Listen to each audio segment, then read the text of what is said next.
On his first day back in office, Trump signed Executive Order 14151, and this order directed the termination of all federal mandates, policies, programs, and activities related to DEI. Agencies were required to report all employees involved in DEI within 60 days.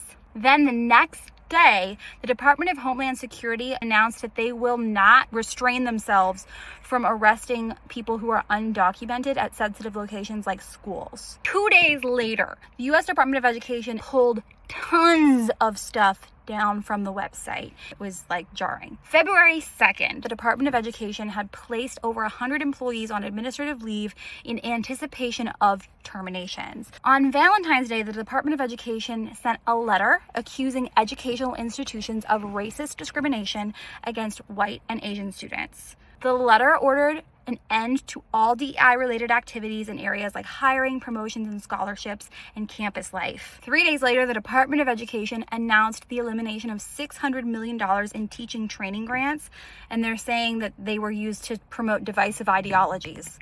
February 27th, the administration launched the NDEI portal, encouraging the public to snitch on things that they think are DEI in public schools. March 6th, 8 states, including California, Massachusetts, and New York, filed a lawsuit against the Department of Education, arguing that the grant cuts violated the APA.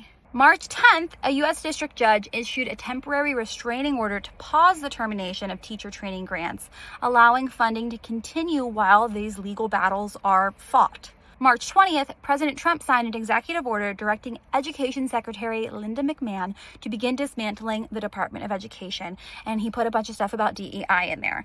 Of course, as we know, it was a bunch of nothing, but it was scary, and some people actually believe now that the Department of Education is gone because of that stupid order. March 24th, the temporary restraining order was extended through April 7th with a hearing scheduled for a longer-term decision to be made about these grant terminations. March 26th, the Trump administration appealed to the First Circuit Court, and they said, we're also going to keep this temporary restraining order in place. April 3rd, the U.S. Education Department warned public schools of legal action and the withholding of federal funds if they continued DEI initiatives and didn't sign a letter saying, I pinky promise that I am not doing DEI and none of the schools in my state are either. April 4th, the Supreme Court said in a 5-4 decision that the Trump administration can continue with the suspension of $65 million in teacher training grants. Disgustingly, on April 7th, the National Park Service changed its Underground Railroad page and removed references to Harriet Tubman